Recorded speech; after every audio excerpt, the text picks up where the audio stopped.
Hi everyone, welcome back to another episode of Money to Purpose. With me today I have the wonderful Felicia Flinders. She is a financial coach. Felicia, thank you so much for joining. Thank you. Thanks for having me. First, very easy question. Where in the world are you? I'm in London south of the river. Well, that's important information for people who live in London. North-South divide, it's real. Right, so the first thing is what is a financial coach? A financial coach stroke financial educator is basically, based on my background, my professional background, as a qualified now former actuary. I know a lot about things like pensions and investments, and also I started my property investment at a very young age, my early 20s. So now, where I'm now in my life, I feel like it's my ikigai space to try and give back all the things, my knowledge and experiences, and the mistakes I've made along the way, so other people can avoid the pitfalls I've made, and then to help them to create their wealth. So I'm helping or educating people to create their wealth through pensions, property, and stock market investment. Things I know and done it and got the t-shirt, and really there to sort of push through that knowledge and really get people to start doing it, really, because the sooner you start, the easier it is to create your wealth. Because of the amazing thing called compound interest, and time helps you. Time is your friend if you can start early. And it doesn't mean if you haven't started early, you can still start, because you've got other things like, you haven't got things like, bringing up kids or mortgages. If you're in your 40s or 50s, you may have paid off your mortgage, and you've got more capacity to invest and put into your pension, create your wealth for your retirement. Amazing.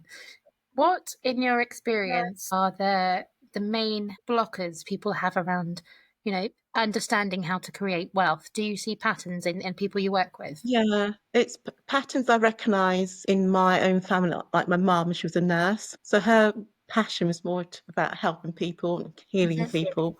She was a mental health nurse, so things like money and creating wealth wasn't really her thing. So a lot of people just don't have that knowledge, or they have fear, or just not knowing when to start or how to start. And especially women who just don't have that confidence. They think it's for other people. And I was just blessed to start this journey because I wanted to help my mum. She was a single mum with 4 children, first generation in this country. And I just had this when I was very young, like age 13 3/4, I just wanted to help her with her pensions and to provide a home.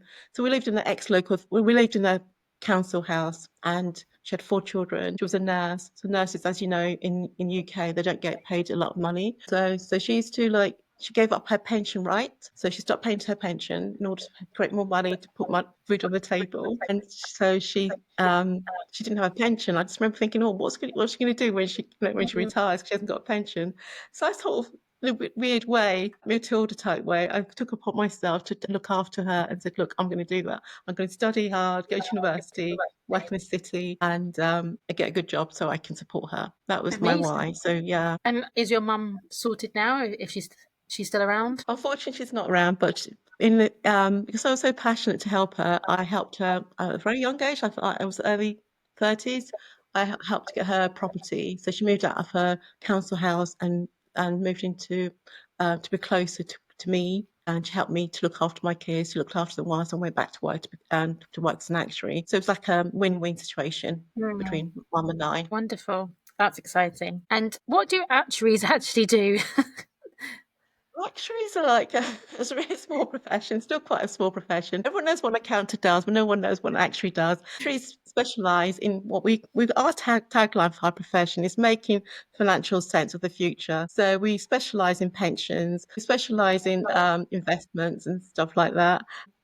It's really quite funny. It's like when I became an actuary, when I finished my first degree in my university, I became an actuary, and we were sort of learning things like mortality and working out, using our geeky math skills, probability of someone, working out how long someone would survive for. So at a very young age, I worked out, okay, women survive longer than men, and currently it's 83, 86, 83 for the men and 86 for a female. And so, but it does differ between the different parts of the UK. So it Oh, depends on the interesting. demographics as well. Unfortunately, people based in like somewhere like Scotland have a lower expectation of life than people based in South, Kensington and Chelsea, for instance.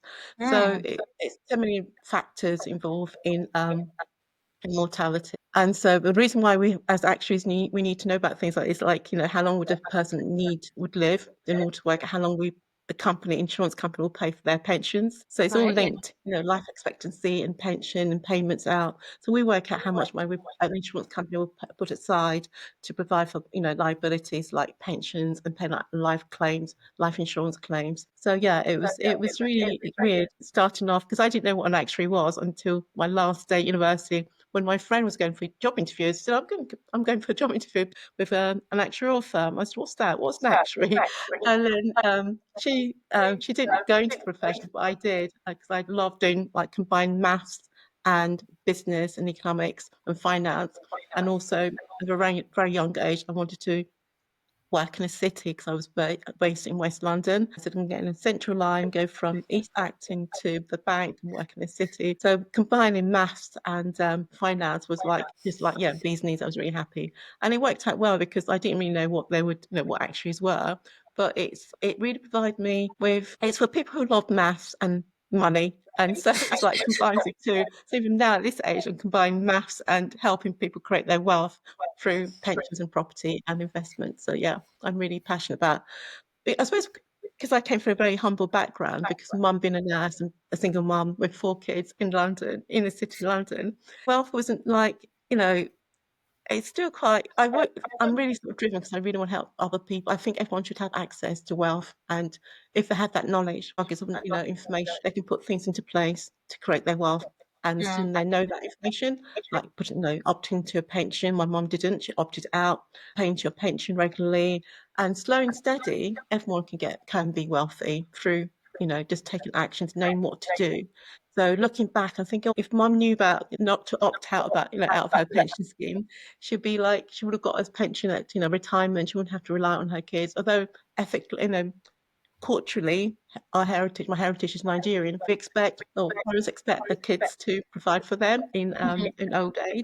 And I think some other parts of the world that happens as well. The kids are their parents' pension. But in the UK, we've got an amazing pension scheme. You just need to opt in, pay mhm. regularly into that. You don't then have to rely on your kids to provide for you in old age. So yeah, that's why I feel like, yeah, a lot of people don't really take advantage of the amazing thing we have in the UK, our pension product. Do you find with people, I always think, because you talk about, getting wealthy slowly. Yeah, And of course, in today's society, everything is like, I want a quick fix. Like, I want to make £1 million tomorrow. And then there are the odd unicorns who do that. But what they don't yeah, see is that actually making £1 million tomorrow was preceded by 3 years of making nothing and trying for yes, new ideas. So, yes. what do you say to people who go, I just want to get rich fast? That is so true. I mean, this is what I've started a YouTube channel where I'm talking about all this pensions and creating wealth. It is slow, and I'm thinking people are going to click onto it because I'm not going to give them a quick formula, get rich quick. Slow and steady. But if you start, you can get those like that, fable where you slow and steady wins the race, right? And even the famous investor Warren Buffett, he started. I mean, he got the most wealth when he got to age 65, and his wealth compounded because of the Mm, time and the compound effect. So what I'm trying to do is to give that message to people that time would do the heavy lifting. The thing is to start and have the confidence to start to educate yourself. And I've made mistakes. And one mistake I can tell you about Philippa was when I was an actuary. I went into stock market investment. I think I was about 26.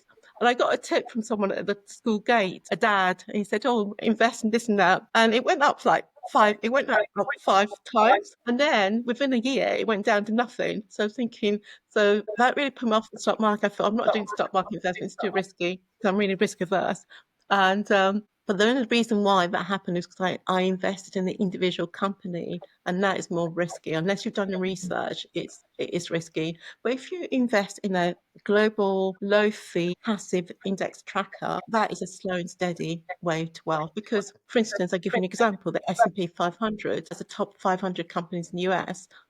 I'm not a financial advisor. I'm just giving you an example. And there's no way all 500 would go to zero. But my one Mm. stock I chose did go to zero. Yeah. It's like it's just like, yeah, you can't. You do need to be educated.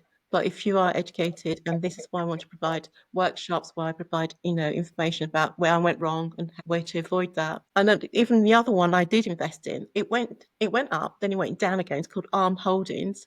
But then I sold out because then now it's like, since then, I think over 20 years, it's more than 10 or 20 times X its value. So you can get lucky, but it's like a needle in the haystack. So it's like now it's a global tracker, and have this be diversified and start early and put in bits every month. And it's called pound cost averaging. And over time, buying the dips, sometimes you buy high, sometimes you buy low. But if you look at the graph of a tracker, it's upwards. So yeah, but it does take time. It's slow and steady and wins the race, not get rich quick. You can get lucky, at the moment, as we know, we've got the cryptocurrency where some people have really got wealthy really easily, but others have lost a lot of money. So again, it's understanding what you're investing in, and that's what message I like to give to people. You've got to do I your own remember, homework. absolutely. I mean, I remember the S&P 500 makes sense because obviously, say you take £500 and invest that in the S&P 500, and say that works out, £1 per company, Mm, half could lose their value, but the other mm, half to go up. So it does make sense to like spread that loss across the thing. I do remember with the crypto side of things, and it's very dangerous, I think, because it promises false hope, doesn't it? Because there are plenty of people who have made a lot of money out of crypto. But I remember, and I can't remember, it was the last Bitcoin bubble a couple of years ago. Like I think it suddenly jumped massively. Maybe it jumped to like 20 grand or something. And there were people who are mortgaging their houses to buy in. And then, of course, it crashed again and they lost everything. And you're like, yeah, that's just, I mean, it's just terrible. But also, it comes up to that education piece that you talked about of like knowing, what risks to take and how to take it. yeah, yeah, yeah. Even with property, property is a slow game. We in I think we met at a conference where I think we compared notes about property gurus who talk about, oh, come invest in property and expect for us to make millions, in overnight. But again, slow game. I started in my 20s, so it's taken 20, 30 years to get to where I am with my position now. And if you just diversify, you do a bit of pension, a bit of stock market, ISAs, a bit of property, you'll cover yourself and also your day job. So you've got four ways of making your wealth. And Mm. that's what I'd like to sort of get across to people, is to keep it simple and be diversified, and don't put all your eggs in one basket and do different things. Yeah, I don't know, it's a few who get lucky and make their millions, but if you can do slow and steady and be diversified, that's the message I'd like to give across to people. Definitely. I think also in the UK and maybe in other parts of the world, but the UK has had a lot of changes around the law of owning property, but also the mortgages rates have gone up, they've gone down, they've gone up, they've gone down. And I have another business group, and the mentor there went, look, it's not enough these days to just have property as your income, because No, when the mortgages go up and you have no cash, no other income basically to cover that increase, no, you can't afford those houses anymore. no. So again, because I've been in the game, I've seen property prices go up and go down and go up again. So I came in May 1988. Like, that shows my age now, but I came into my property business just by it was a home, wasn't an investment. They came in May 88, 8 months after university, and that was at the peak. So within 6 months of buying our one bed flat in Croydon, it just went into negative equity, and it Oh took wow. 10 years for it to come out again. So I'll give you the numbers. We bought it for 58,000, and then within a year it went down to about 42,000, and went from 58 to 42 for 10 years. And it was negative equity. And then interest rates decided to go up, to about 12%.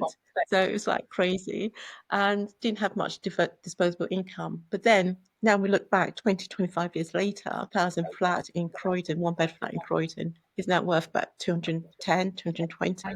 So Yeah.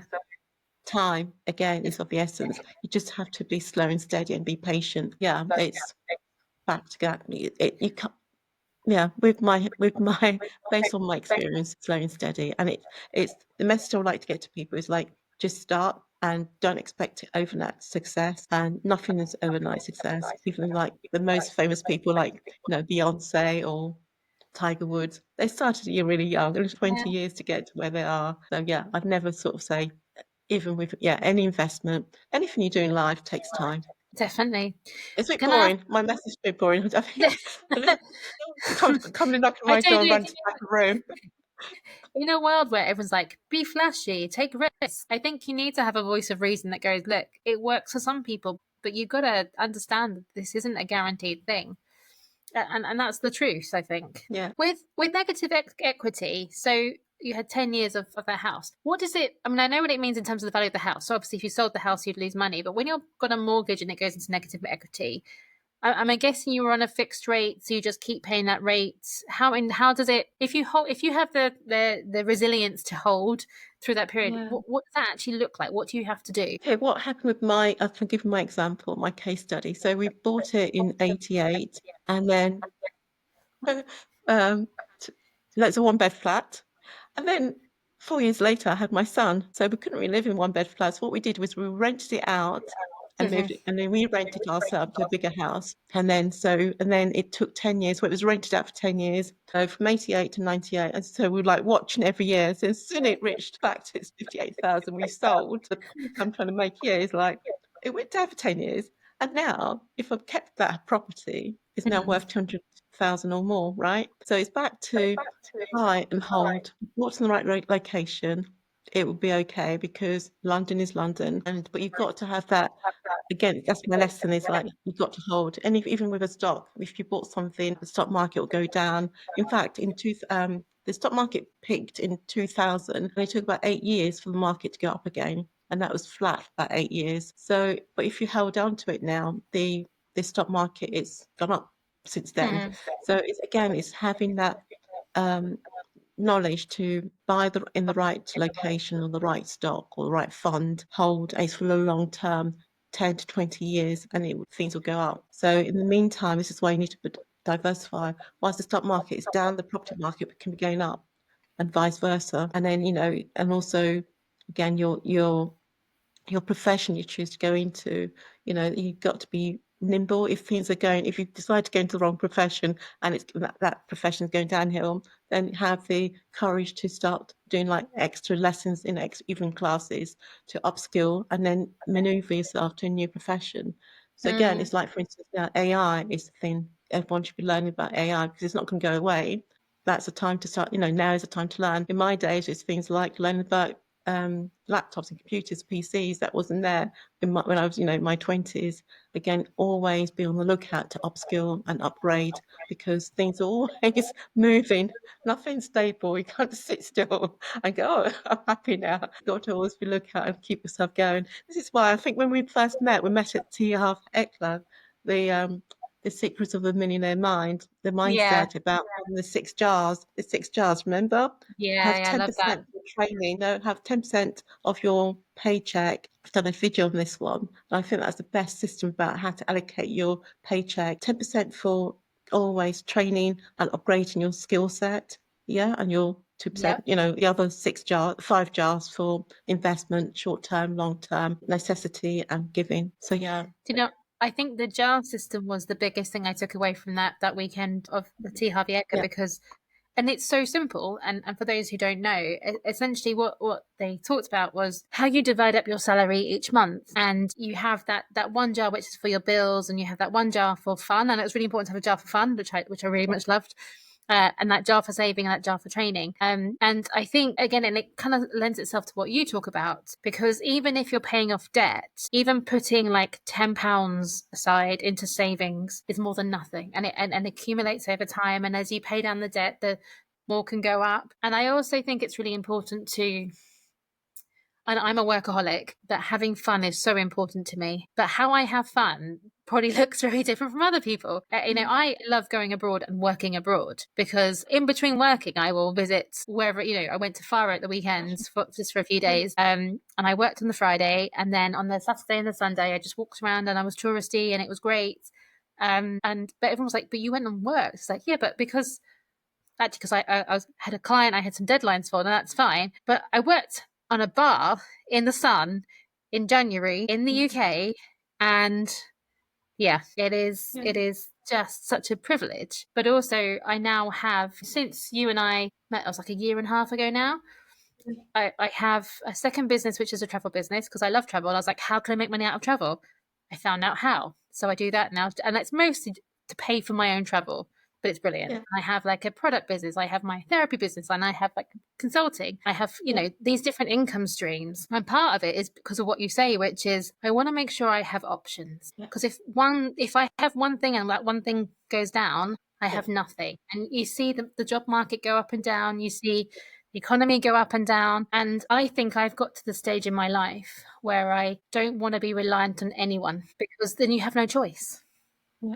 Yeah. Uh, This is why I'm really passionate about this financial education business, is to give people choices. Like, your long-term saving could be. I did a YouTube video only recently about talking about as actuaries, when I was working as an actuary, the people you surround yourself with, your average of the 5 people you surround yourself around with. mm, So at lunchtime we go and have lunch together. And in good old days where the employer provides you with a free meal or a decent lunch, a subsidised canteen. can that only And we were happen when you sitting work just in the about, city? yeah, we were just sitting around chatting, and we were just talking about one guy said, "Oh, I'm going to retire at 45 because I'm going to put extra money into my pension scheme." In Mm, those days, it's called additional voluntary contributions. Put extra money into your pension, and he set himself a target date at 45. I was thinking, I just thought, well, I assumed like, okay, because I didn't come from this financial city like mentality, that you'd retire at 60, 65, 60 in my days with female and 65 men. And he set himself at 45. I thought, oh my God, that's interesting. I didn't think about that. And another actuary said, I'm going to pay off my mortgage by age 40. Again, I thought everyone had a 25-year mm. mortgage. I didn't think about that one could actually set a target Okay, to yeah, finish early. And then that draws back to our famous Tihav Ekla about our money blueprint. We set ourselves yeah. targets, and it takes being around different people to realise we've set our target too low, and then we can change our blueprint to be different and have, yeah. So this is why I do this, is to help. It's about mindset. My YouTube channel is about mindset, money and wealth, that just changing your mindset, you could actually say, yeah, I'm going to retire early, or I'm going to have freedom jar to Mm. do what I want to do and travel, have location freedom and financial freedom. No, love that. And it's so important. Who, was it? Your network is your net worth, is what, Yeah. Rob Moore always says that. I'm sure someone else says it. Probably T. Harvey Eker says that as well. Probably. I imagine Rob got it from him. With the jar system, obviously, again, you've got your different portions of pot and everything else. What would you say to people who go, look, I've got nothing left to invest, or maybe I've got like £10 left. Why should I Right. bother with only £10? What would you say to that? I would say I've, over the years, I've looked at different ways of budgeting as well, pay yourself first. I've done a YouTube video on this one recently about the different types of ways you can payday check routine. And so, you can have one jar, or you just put everything into it and it just gets spent. But if you have this 6-jar system, it's so simple. It suits every personality, the savers, the spenders, and the people who just don't think money exists. And just by having that, if you just put a small percentage, 1% towards your short-term saving for cars and holidays, even the 1% towards your retirement, right? And then, your necessity and stuff like that. Like my mum, she did a double shift as a nurse, day and night, and she didn't put any towards her, what we call the retirement savings. But if you had this concept about having this 6-jar system, there'll be enough for everyone, for all, for different things. So I would say to people to start and have this 6-jar system where it may be only £10 a month, but you can put that £10 towards your savings and into an ISA, and it was really tax efficient. And don't opt out of your pension, because now in the UK, every employer has to set you up in a pension scheme, and you're opted in automatically. It's only if you choose to opt out. Now, default is you're in there, and then you choose to come out, Hmm. and then they have to pay 3% into your pension. Again, it's encouraging people to think about retirement.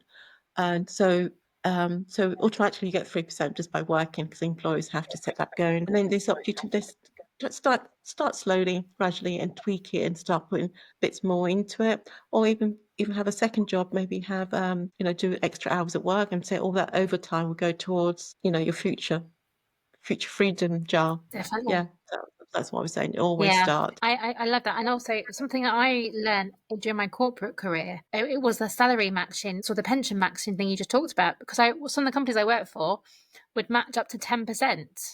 Yeah, And so that's like 10% extra of free money, basically. yeah, And that's what no one explained it to me until sort of I was in my early 30s. And they were like, oh, how much do you put in your pension? I was like, oh, what, the minimum was maybe 3%.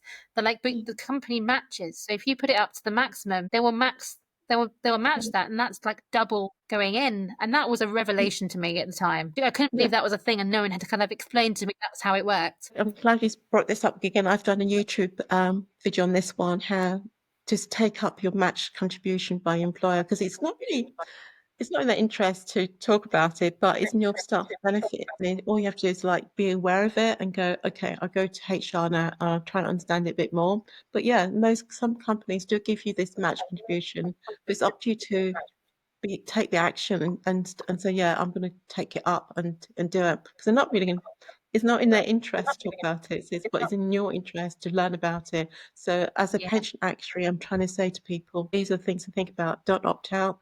Think about your match contribution. Read your staff handbook. Make sure that benefit is there. And even when you go for job interviews, look at the benefits that are offered to you. Don't look at the pay. Look at the total package. Your pay, there's pension benefit and all the other benefits, and look at it as a holistic way of looking to your package, not just the headline, oh, I'm going to get paid 100K, but it's a total benefit. So it's match contribution, and also what I was going to say, it was another thing people tend to make a mistake about is, I made a video on this one, is everyone gets paid put into the pension scheme, and they get put into what we call a matched medium risk type fund, balance fund, and that doesn't suit you if Mhm. you're in your 20s or 30s, because it's really low risk, and it's for you to look into this and to find ways to perhaps to work out which funds are available and which ones will suit you at your age and your risk profile. Talking about raising awareness about that as well. Just don't settle for the balance fund. Tweak it. Make sure. Because I made even as an actuary when I wasn't really working in pension. It was only when lockdown happened, I looked at my Aviva pension. I realised I was in the balance low risk fund and had time, because everyone had time in lockdown. And I thought, if I'd put my money into this global tracker, I would have got 10 times more return. But because I thought, okay, if Right. this Yeah. balance fund was going to be for everyone, it's the right fund for everyone. It's very medium risk. It's done as like a balance for people to just then go in and tweak and go into the one that suits their own personal circumstances. But again, that's not really talked Yeah. about. So if I can get that message to people that yes, you're on a pension scheme, but you still need to look into what's available and make sure look at the returns, look at the fees, and make sure you've put your contribution to the right slot. Definitely good advice. And on the subject of working for companies, one thing I used to always say to the people I work with when I was a manager was make sure you are using all the benefits that the company affords you, because different companies have different benefits, whether it's financial, whether it's you know t- um, flexible working, whatever it is. But whenever Mm, you're weighing up the pros and cons of a company, you need to look at the holistic package, because that is the differentiator between that company and another company. And it could be that they don't have flexible working, that doesn't suit you, or you're big on fitness and you want to have the gym benefit and you don't have that. So if you are working for a company, understand what you are entitled to financially and holistically is yeah, definitely good advice.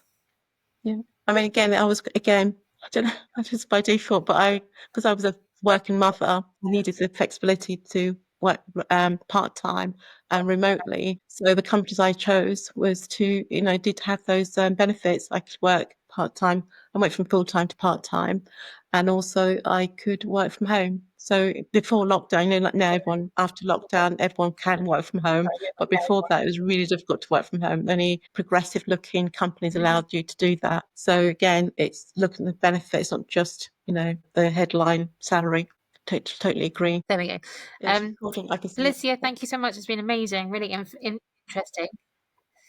If Thank you people very much want for to having find you, me. how can they find you on YouTube, Instagram, anywhere else? YouTube is just my name, Felicia Flinders, and on Instagram is FF_women_wealth creation, and yeah, and also on LinkedIn. Perfect. Thank you. Definitely something everyone should know more about, building financial wealth. So thank you for sharing. Please go out and find Felicia. And once again, Felicia, thank you so much for your time. Thank you very much for having me. Thank you.